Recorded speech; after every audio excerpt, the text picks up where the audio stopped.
இவங்க என்னோட பாட்டி மிஸ்ஸஸ் பி பாக்யலட்சுமி. இவங்க 47 வருஷமா நவராத்திரி கொலுவை சிறப்பாக வச்சுட்டு இருக்காங்க. எங்கள் அப்பாவோட வயசு வந்து 47. எங்கள் அப்பா பிறந்த வருஷத்துலேருந்து தான் கொலு வைக்க ஆரம்பிச்சிருக்காங்க.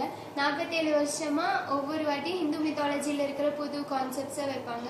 இந்த வருஷம் எங்கள் வீட்டில் வச்சிருக்கிற கான்செப்ட் என்னன்னா, எல்லாருக்கும் நல்லா தெரிஞ்ச மகாபாரதத்தில் கர்ணனோட வாழ்க்கை வரலாறு.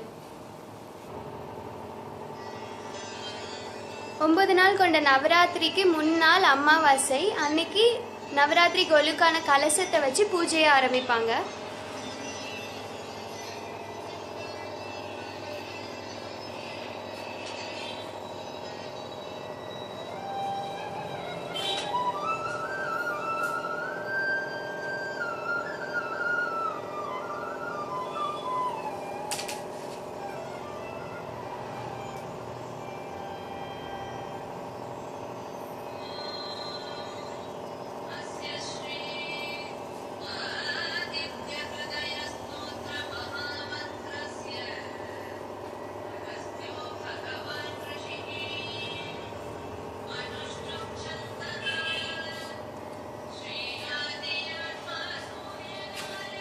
கர்ணன் கதையோட மெயின் டைட்டி வந்து சூரிய கடவுள்.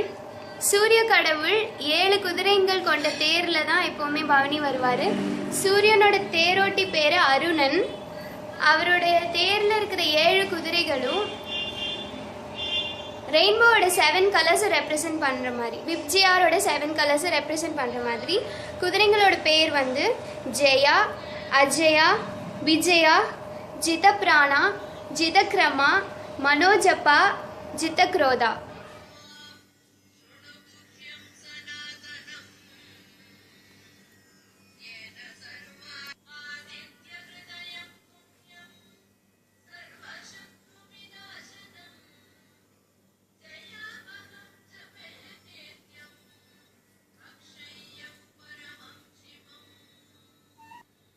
கதையோட தொடக்கம் என்னன்னா, ரொம்ப கோவக்கார முனிவரான துர்வாசர் குந்தி தேவியோட ஊருக்கு வராரு.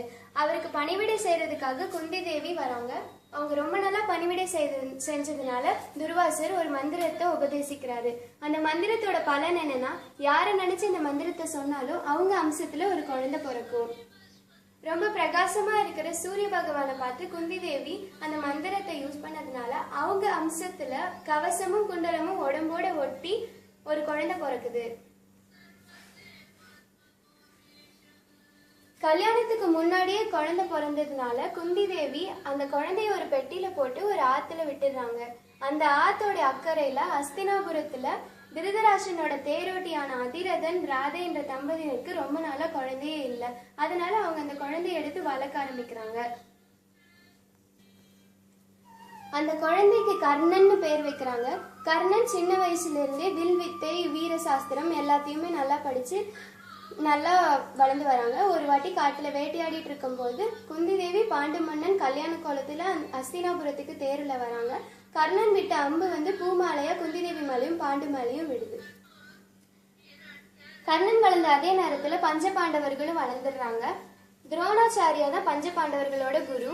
துரோணரோட தலை சிறந்த மாணவனான அர்ஜுனனோட வில்வித்தை திறமைய அங்கீகரிக்கிறதுக்காக ஒரு விற்போர ஒரு மல்யுத்த மேடையில அமைக்கிறாங்க. அர்ஜுனன் ஒரு சுத்திட்டு இருக்கிற தங்க மீனோட கண்ணுல அம்பு விடுறதுதான் வந்து போட்டி. அர்ஜுனன் வந்து அந்த மீனோட நிழல கீழே இருக்கிற தண்ணியில பார்த்து அம்பு கரெக்டா மீனோட கண்ணுல விட்டுடுறாரு. அந்த நேரத்துல கர்ணன் வந்து இந்த திறமை என்னாலையும் செய்ய முடியும் அப்படின்னு சொல்லும் போது, நீ சாதாரண தேரோட்டி மகன், நீ ஒரு சத்திரியன் கிடையாது, அதனால அவரோட திறமை யாரும் ஏத்துக்கவே இல்லை.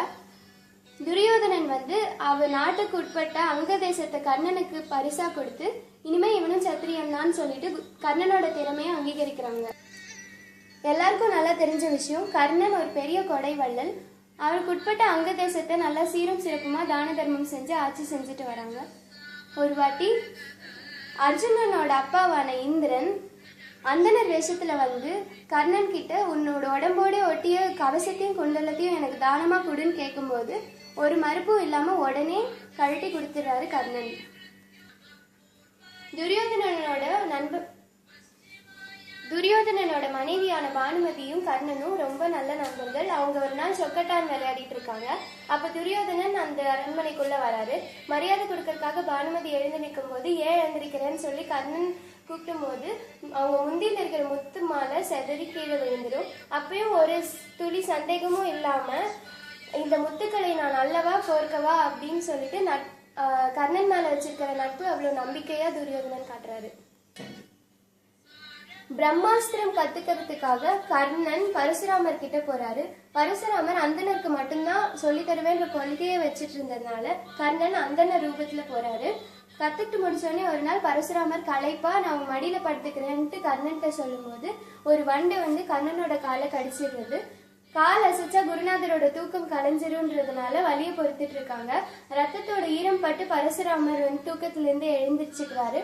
ஒரு அந்தனரால இந்த வலியை பொறுத்துக்கவே முடியாது. நீ என்னை ஏமாத்திட்ட, நீ ஒரு சத்திரியன், அதனால நான் சொல்லி கொடுத்த பிரம்மாஸ்திரம் உனக்கு எப்போ உபயோகப்படுமோ அந்த சமயத்துல உனக்கு மறந்து போயிடும்னு சாபம் கொடுத்துடுறாரு.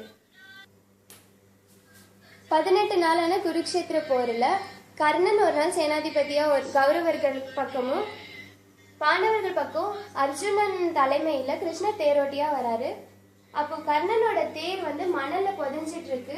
ஒரு நிமிஷம் அவகாசம் கேட்டதுனால அந்த நேரத்துல மட்டும்தான் கர்ணனை தோக்கடிக்க முடியும்ட்டு அர்ஜுனன் அம்பு கர்ணன் மேல அம்பு போட்டுட்டாரு. அப்பயும் கர்ணனோட உயிர் வந்து உடம்பை விட்டு பிரியவே இல்லை. ஏன்னா அவர் செஞ்ச தானம் தர்மம் எல்லாம் உயிர் பிரியதுல இருந்து தடுக்குது. அப்போ கிருஷ்ணர் அந்தனர் வேஷத்துல வந்து நீ பண்ண தான தர்மம் புண்ணியம் எல்லாத்தையும் எனக்கு தானமா கொடு அப்படின்னு கேட்ட உடனே தான் அவரோட உயிர் வந்து பிரிஞ்சது. அப்போ கிருஷ்ணர் விஸ்வரூப தரிசனம் கொடுத்து கர்ணனுக்கு மோட்சம் அளிக்கிறாரு.